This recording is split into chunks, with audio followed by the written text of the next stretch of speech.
Baiklah, selamat pagi kepada Pak Yohanes. Pada kesempatan kali ini, kami, kelompok Haija, akan mempresentasikan proposal proyek akhir kami.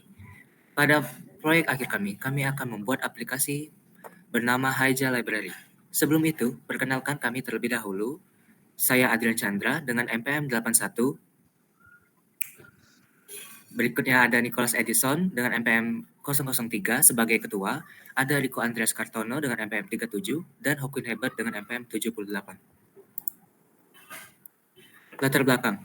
Di zaman yang telah modern ini, kemajuan teknologi telah menciptakan banyak sekali aplikasi. Tapi buku sebagai sumber pengetahuan utama, dan semakin banyak pula buku-buku tersebut, maka perlu diciptakan platform yang menyatukan berbagai informasi buku dan review dalam berbagai genre. Berdasarkan hal tersebut, kami, kelompok Haija, membuat aplikasi bernama Haija Library sebagai solusi untuk memenuhi kebutuhan ini. Haija Library hadir sebagai respon terhadap kebutuhan akan akses mudah ke informasi buku. Dengan menyediakan review buku, Haija Library membantu pembaca dalam membuat keputusan yang lebih informasional tentang buku yang ingin mereka baca. Haija Library juga menawarkan search engine yang canggih. Dengan kata kunci, judul buku, dan author buku saja, pembaca dapat mencari buku yang diinginkan. Kemudian, Haija Library juga terdapat fitur komen dan rating sehingga rating buku selalu up to date. Kemudian terdapat fitur chat serta follow sehingga dapat saling mengikuti dan mengobrol antar sesama pembaca untuk membahas buku. Lalu, kami memberikan fitur meet up antar pembaca yang dibatasi radius tertentu. Jadi, para pembaca bisa bertemu satu sama lain, kemudian dapat saling meminjam buku jika ada kesepakatan antar pembaca. Oleh karena itu, keberadaan Haija Library sangat dibutuhkan untuk meningkatkan pengalaman literasi dan menjembatani pembaca dengan buku-buku berkualitas dari berbagai genre. Rumusan masalah. 1. Apa fitur-fitur yang ada dari aplikasi database buku? 2. Apa kategori buku yang paling disukai oleh pengguna? 3. Bagaimana kepuasan pengguna terkait aplikasi database buku? 4. Bagaimana penggunaan Firebase dalam pengembangan aplikasi database buku? Tujuan penelitian. 1. Mengetahui fitur-fitur yang ada dari aplikasi database buku. 2. Mengetahui kategori buku yang paling disukai oleh pengguna. 3. Mengetahui kepuasan pengguna terkait aplikasi database buku. 4. Memahami dan menjelaskan penggunaan Firebase Real-Time Database dalam pengembangan aplikasi database buku. Ruang lingkup. 1. Pengembangan proyek ini dibatasi oleh ruang lingkup sebagai berikut. Platform pengembangan proyek ini adalah mobile. Framework yang digunakan adalah Flutter dengan bahasa pemrograman Dart. Hasil akhir proyek ini merupakan aplikasi mobile yang dapat meningkatkan pengalaman literasi dan menjembatani pembaca dengan buku-buku berkualitas dari berbagai genre. Sistematika proposal. Yang pertama, ada pendahuluan. Bagian ini menjelaskan latar belakang, mengapa dipilihnya proyek ini, serta merumuskan masalah, serta tujuan, ruang lingkup, dan sistematika proposal proyek mahasiswa. Bab 2, tinjauan pustaka. Bagian ini menjelaskan teori-teori yang digunakan dalam proposal proyek yang bersinggungan dengan topik. Bab 3, metode. Bagian ini menjelaskan rencana dari tahapan-tahapan yang dilalui dalam pengembangan proyek mahasiswa. Rencana ini berupa analisis kebutuhan fungsional dan analisis desain antarmuka. Bab 4, biaya dan jadwal pengembang proyek. Pada bagian ini, menjelaskan biaya yang kami gunakan dalam membuat aplikasi kami, serta penjadwalan proyek agar berjalan dengan teratur dan tepat waktu. Oke, selanjutnya saya akan menjelaskan tentang tinjauan pustaka. Yang pertama adalah Dart. Dart adalah bahasa pemrograman modern yang dikembangkan oleh Google, yang dirancang oleh Lars Bak dan Casper Lund pada tahun 2007. Bahasa pemrograman ini bersifat open source yang mengadopsi konsep berorientasi objek dengan sintaks Hayashi. Nah, mengapa kami memilih bahasa pemrograman ini? Karena bahasa pemrograman Dart ini dapat membangun aplikasi server, command line interface, web, serta aplikasi mobile untuk Android dan iOS.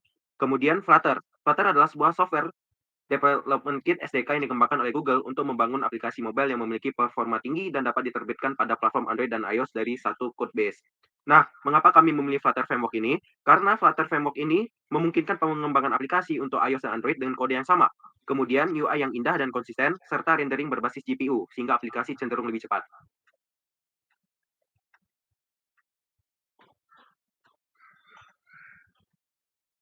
Kemudian ada database. Berdasarkan pengerjaan dari Indrajani tahun 2011, database merupakan kumpulan elemen data terpadu yang terkait secara logis yang dirancang untuk memenuhi persyaratan informasi organisasi.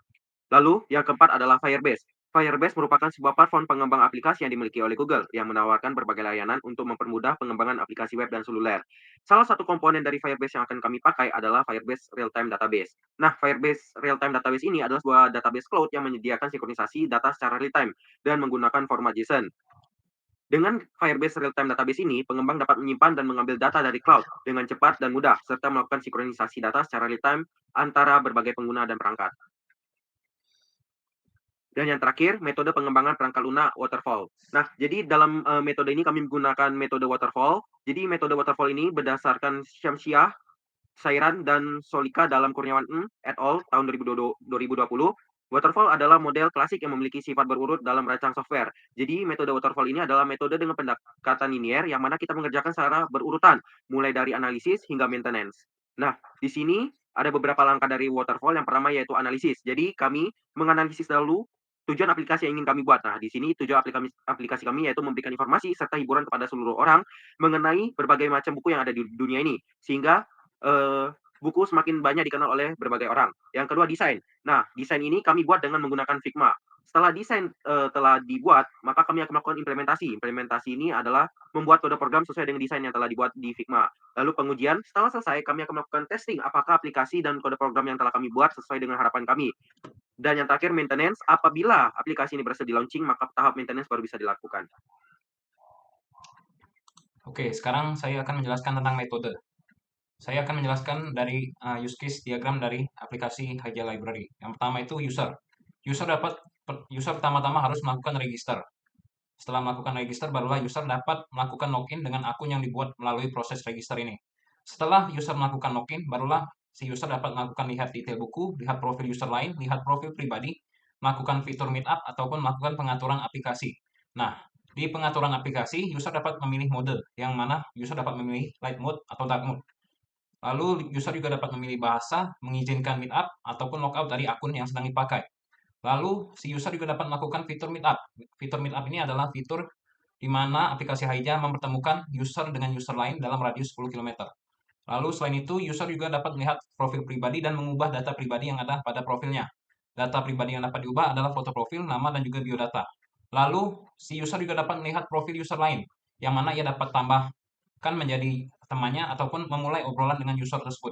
Selain itu, user juga dapat melihat detail buku dan memberikan rating dan review terhadap buku tersebut ataupun menyukai buku itu. Next.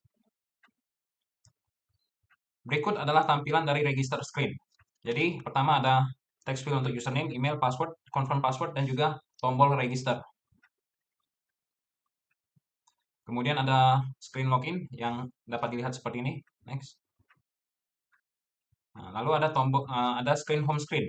Jadi di home screen ini terdapat list buku yang berupa buku yang memiliki rating yang tertinggi, buku dengan buku yang baru keluar ataupun buku yang akan keluar.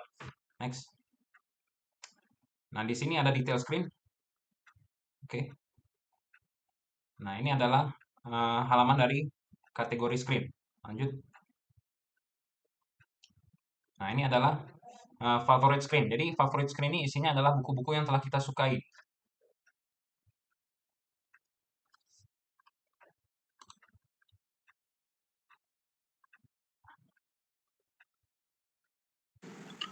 Selanjutnya ada account screen. Account screen ini merupakan profil dari user, di mana user ada nama, email, dan favorit buku yang difavoritkan. Di mana user bisa mengubah data pada profil tersebut, pada account screen tersebut. Lanjut.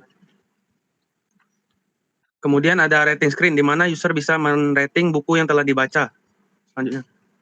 Next. Kemudian ada setting screen, di mana terdapat tema gelap atau tema terang bisa diubah oleh user. Kemudian ada bahasa dan izinkan meetup. Next. Dan tombol logout.